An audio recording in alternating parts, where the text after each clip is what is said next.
ஏற்கனவே நம்ம நோட்பேடில் எப்படி ஓப்பன் பண்ணி டைப் பண்ணுறதுக்கு பார்த்தோம். அது எப்படி ஓப்பன் பண்ணுறதுன்னு பார்த்தோம். போயிட்டு திஸ் பிசியை ஓப்பன் பண்ணிக்கங்க, மை கம்ப்யூட்டர். இது ஓப்பன் பண்ணுறதுல 2 மெத்தட் 3 மெத்தட் கூட இருக்குது. நம்ம எப்படி ஓப்பன் பண்ணுறது பார்க்கலாம். மவுஸ் எடுத்துகிட்டு போயிட்டு இது கர்சரை கரெக்டாக அங்கே எடுத்துகிட்டு போயிட்டு வச்சுட்டு ரைட் கிளிக் பண்ணிவிட்டு ஓப்பனை வந்து லெஃப்ட் கிளிக் பண்ணிங்கன்னா ஓப்பன் ஆகிடும். இது ஒரு மெத்தட், இதுலேயும் ஓப்பன் பண்ணலாம். அப்படி இல்லைன்னா டபுள் கிளிக் பண்ணலாம். அங்கே போயிட்டு டபுள் கிளிக் அப்படின்றது டபுள் கிளிக்கு லெஃப்ட்டை 2 தடவை கிளிக் பண்ணுறது, லெஃப்ட் கிளிக்கை 2 தடவை கிளிக் பண்ணுறதா டபுள் கிளிக் அப்படின்னு சொல்லுவோம். அப்படியும் ஓப்பன் ஆகும். அப்படி இல்லைன்னா ஜஸ்ட் ஒரு கிளிக் பண்ணிவிட்டு அது செலக்ட் ஆகிருக்கும், பார்த்தாவே உங்களுக்கு தெரியும் செலக்ட் ஆன மாதிரி இருக்கும். இப்போ கீபோர்டில் என்டர் கீயை ப்ரெஸ் பண்ணிங்கன்னா செலக்ட் ஆகும். 3 மெத்தட் இருக்குது. இது போல தான் எந்த ஒரு அப்ளிகேஷனும் சரி ஓப்பன் பண்ணுறதுக்கு 3 மெத்தட் தான் யூஸ் பண்ணுவோம்.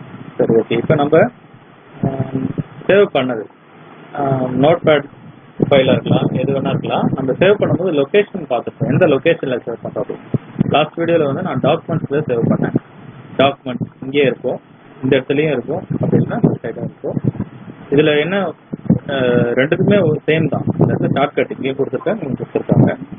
இதை போய் கிளிக் பண்ணும்போது டபுள் கிளிக் பண்ணணும். டபுள் கிளிக் பண்ணால் ஓப்பன் ஆகும்.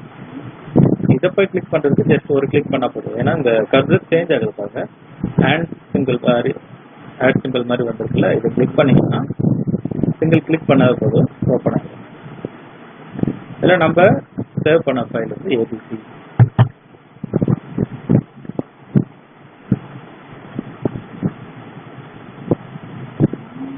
அதை நான் ஓப்பன் பண்ணிட்டேன்.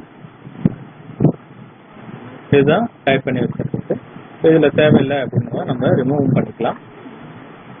ரிமூவ் பண்ணுறதை நான் ஏற்கனவே சொல்லியிருக்கேன், டெலிட் பேக்ஸ் பண்ணலாம்.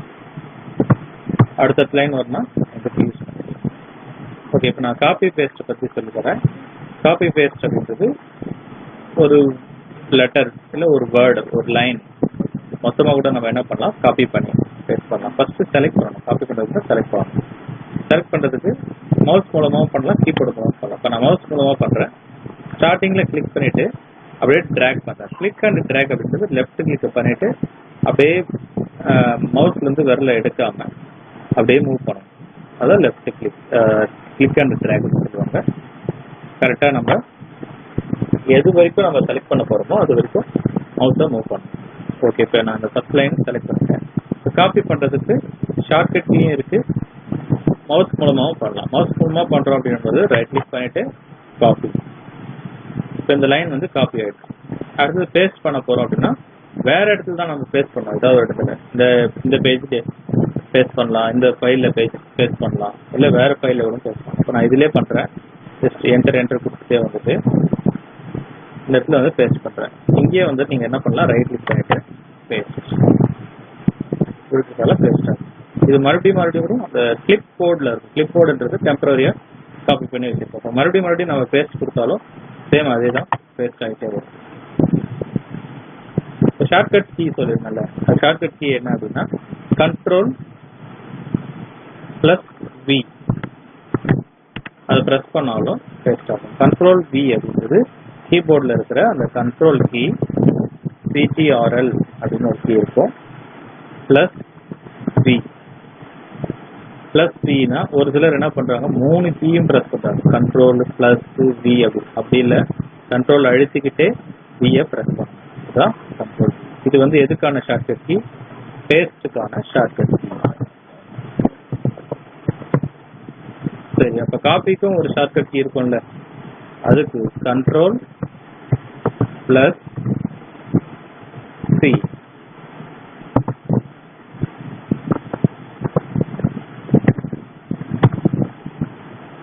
இப்போ மறுபடியும் நான் வேற லைன் காப்பி பண்ணுறேன்.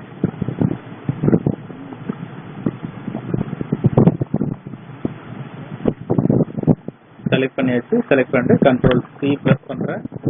அடுத்தது வேற லைன் வர இந்த இடத்துல வந்து Ctrl+C பேஸ்ட் ஆகும்.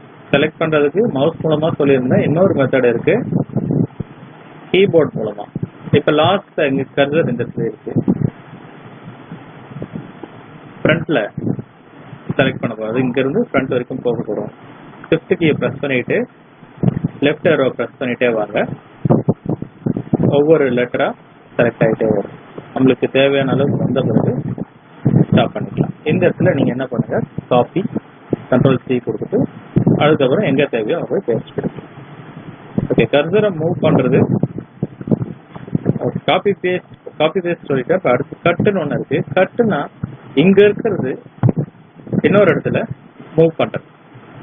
காப்பி அப்படின்னும் பொழுது இங்கேயும் இருக்கும், அடுத்த லைன்லயும் இருக்கும். ஆனா கட் பண்ணிட்டேன்னா ஒரு இடத்துல இருந்து இன்னொரு இடத்துக்கு நம்ம மூவ் பண்றோம். அப்ப நான் கட் பண்ணிட்டேன், அங்க இருந்து எடுத்தாச்சு, எடுத்துட்டு இந்த இடத்துல வைக்கிறோம்.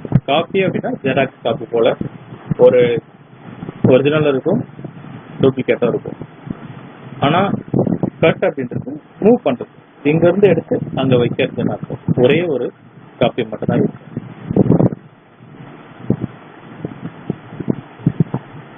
ஓகே, இப்போ வந்து கர்சரை எப்படி மூவ் பண்றது அப்படின்றத பார்ப்போம். கர்சர் பிளிங்க் ஆயிட்டு இருக்கு. கர்சர் நம்ம கர்சர் தெரியும் எங்க இருக்கோ அங்கதான் நம்ம டைப் பண்றது வரும். கர்சரை மூவ் பண்ணோம்னா ஏரோ கீஸ் யூஸ் பண்ணி மூவ் பண்ணுவோம். Right arrow, left arrow, down arrow இது போல ப்ரெஸ் பண்ணிட்டு வரும். ஒருவேளை இந்த லைன்ல இருக்கு, இங்க இருந்து இந்த எண்டுக்கு போகணும், அதாவது இந்த இடத்துக்கு எண்டு. இப்ப லைன் வந்து பக்கத்துல இருக்கிறதுனால ஓகே, இப்போ ஒரு லைன் ரொம்ப பெருசா இருக்கு, எண்டுக்கு போகணும் அப்படின்னா எண்டு கீ, கீபோர்ட்ல எண்டு கீ இருக்கும், அதை ப்ரெஸ் பண்ணணும். எண்டு கீ ப்ரெஸ் பண்ண உடனே எண்ட்ல வந்துடும். அதே போல ஃப்ரண்ட்ல வரணும் அப்படின்னா ஹோம் கீ ப்ரெஸ் பண்ணா ஃப்ரண்ட்ல வரும். கர்சர் எங்க இருந்தாலும் சரி அந்த லைனோட கரண்ட் லைனோட ஹோமுக்கு, அந்த பிகினிங் பொசிஷனுக்கு வந்துடும். ஓகே, இப்போ செலக்ட் பண்றது சொல்லியிருந்தால, இப்போ Ctrl+A அப்படின்னு ஒரு ஷார்ட்கட் கீ இருக்கு. செலக்ட் ஆல் அப்படின்ட்டு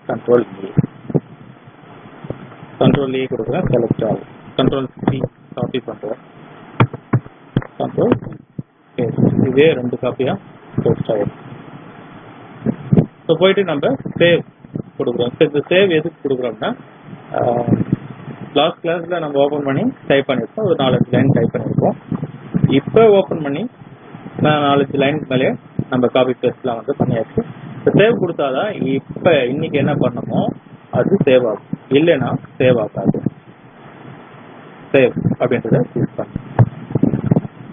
சேவ் ஆயிடுச்சு.